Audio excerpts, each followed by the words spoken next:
Move on to the next primary risk, and this has to do with nitrates and groundwater. Contracted work with the State Geological Society that the clay soils do provide significant protection of our groundwater, but leaching of nitrates from fertilizer and manure through areas of sandier soil do pose a risk to groundwater quality in our counties, despite the fact that we have primarily clay. And here's why. This is the clay, and most of our farming occurs within these heavy clay soils. If you take a cross-section of that clay, you see it's not pure clay. Within it are embedded pockets of sand and gravel. And when that sand and gravel is at the surface, and these black lines are wells that are drilled through that clay, we can have contamination down through those sand pockets into that groundwater. In our baseline water quality monitoring that we did this fall in the town of Eileen, we see a cluster. For the most part, our water is clean, doesn't have nitrate in it, except for we have some moderate nitrate contamination, nothing to cause health concerns, but slightly above background, within an area of sandy soil within the town of Eileen. This tells us that our clay soil, though provides a lot of protection, isn't protecting it uniformly across the county. The fourth major impact or concern is odor and hazardous air emissions. And the concern, of course, is what's being off-gassed from these livestock facilities and what impact that has on human health downwind, if you will. These are exhaust fans off most of our large-scale livestock operations, primarily to ventilate the barns, to keep them cool, and all of the air emissions coming off those animals that store manure is going somewhere. Those air emissions at this point are exempt from point source air emissions regulations. Just like non-point pollution from manure or runoff, there's really no regulations in place to manage air emissions from non-point sources.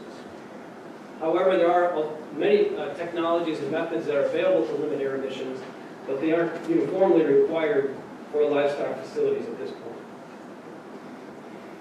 Zoonotic disease is another concern that the committee has focused on, and there's two aspects to it. One, disease organisms in manure definitely pose a threat to public health.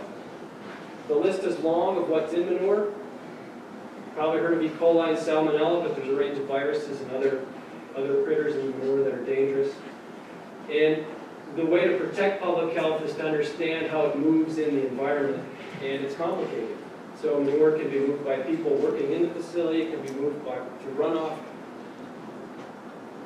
Right now, pathogen loads in manure are not tested, and they're not regulated. So when manure is surface applied, nobody knows pathogen-wise what's in that manure because nobody's testing it. There are pathogen load reduction strategies and technologies such as anaerobic digestion, but they typically aren't required. Or if they are installed, it's not specifically for pathogen load reduction, it's for other reasons. So at this point, our primary means of controlling transmission of this disease from manure relies on controlling runoff. The same strategies we use to protect surface water, we also use to protect public health and safety from pathogens that might be in that manure. The second risk, which has been touched on, and this is one that's slowly developing in the scientific community, is as we concentrate livestock into facilities, we increase the chances that we have genetic mixing and that we have novel forms of influenza viruses or antibiotic bacteria. You've probably heard of swine flu, you've probably heard of avian influenza. When we concentrate livestock like this, we increase the risk and chances. How big is that risk? How big is the concern? We're just now beginning to understand the magnitude of the risk, but it's there. Okay, just shifting to recommendations now based on those 5 primary impacts that the committee has identified.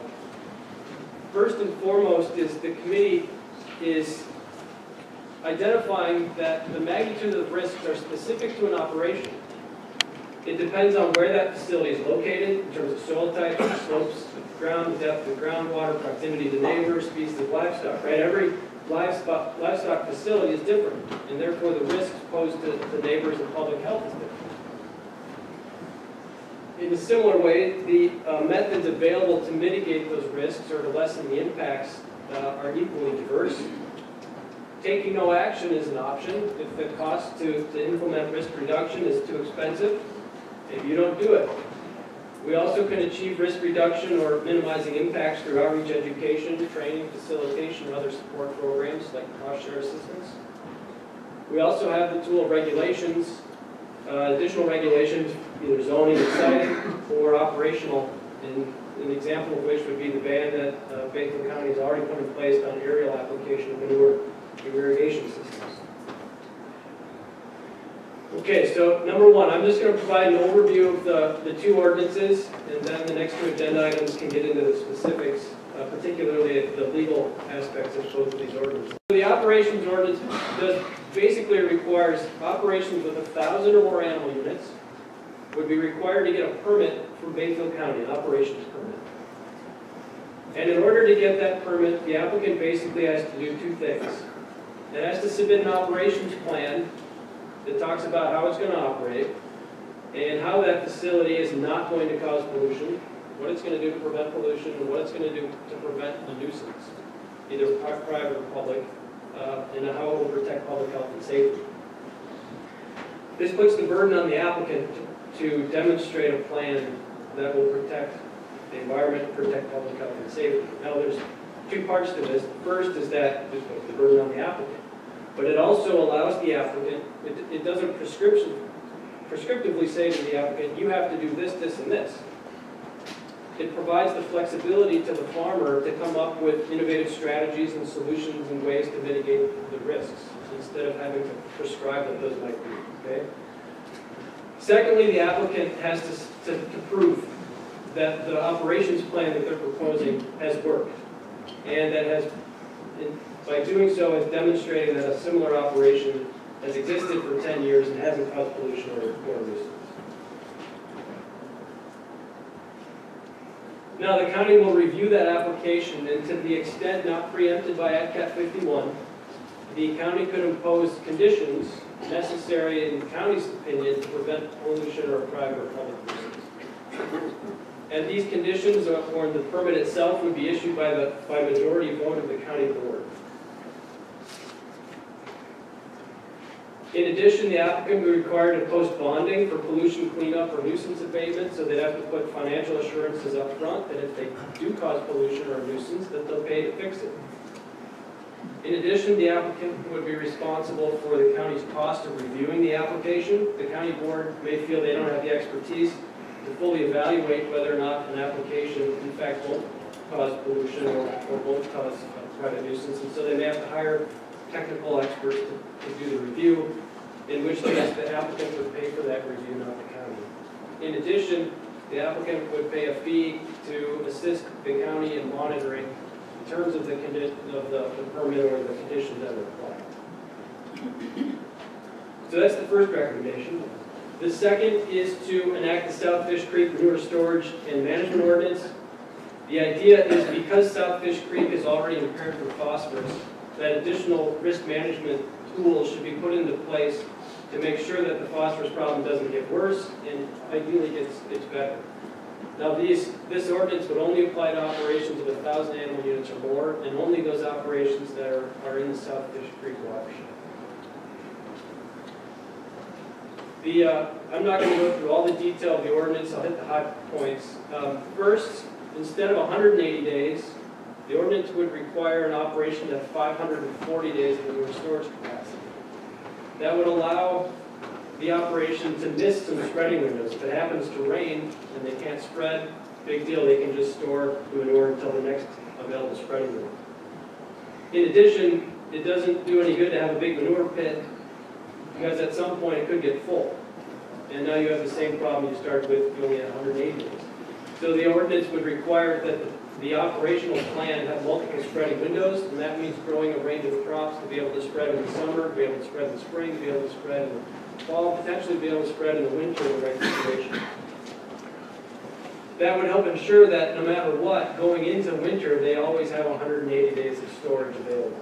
That's the idea. No exceptions. You need to have 180 days of storage going into winter. In addition, there would be no manure allowed to be spread in concentrated flow areas. That's already on the books. That's already in state law. What this would do is allow the county to enforce that provision, because right now we're under DNR to enforce that. In addition, no manure would be applied within 1,000 feet of a lake or 300 feet of a stream for annual or intermittent unless that manure was incorporated within 48 hours, either injected or disked in after it was spread. So those are the two primary ordinances, and like I mentioned before, there are other tools available to try to help minimize the impacts of livestock operations. And so I'll go through a series of those. They're listed in more detail in the report. These are some of the more important ones. First, the board is recommending, or the committee is recommending, that the county consider a manure storage ordinance that would apply to all operations less than 500 animal units to make sure that when manure is stored, it's stored safely. Second, it's recommending that cost share assistance be provided to existing livestock operations to help them install conservation practices, because the scale of farms right now in Bayfield County and the economic situation, they can't afford to put these conservation practices in without assistance. In addition, recommending that there's enough staffing in place at the county level to help producers implement and develop nutrient management plans. In addition, to help farms succeed to the next generation. If we're going to have smaller scale livestock operations, we have to make sure that they're able to get to the next generation, particularly given how old the operators are right now. In addition to the operations ordinance, which ultimately provides a lot of flexibility to the applicant to figure out how they're going to not cause pollution, developing a water quality training program within a watershed would provide the option for a new operation to increase their discharge of phosphorus as long as they offset it with reductions somewhere else in that watershed. So again, trying to provide a range of tools to minimize the impacts of livestock operations.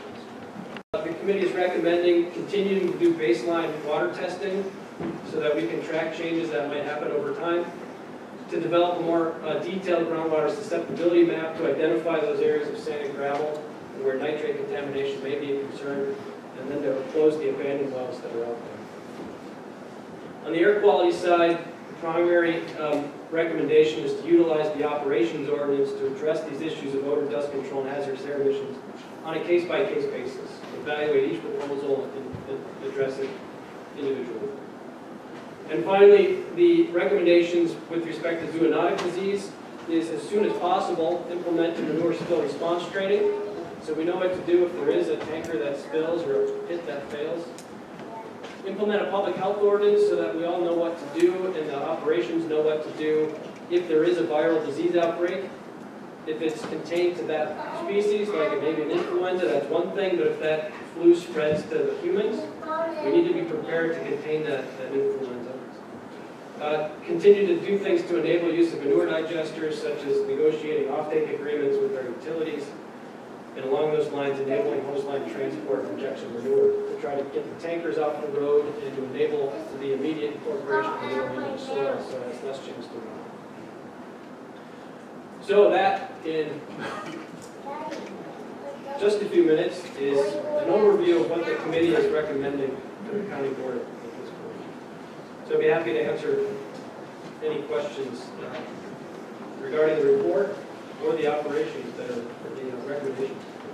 Moving forward a report, including adoption of the surface water, groundwater, air quality, and microbiology findings of facts and gaps contained in appendices 3 through 6 of the report, and to refer the additional recommendations contained on page 6 of the report to the Land Conservation Committee and the Board of Health, which shall report back to the board within 90 days their plans for addressing the additional recommendations.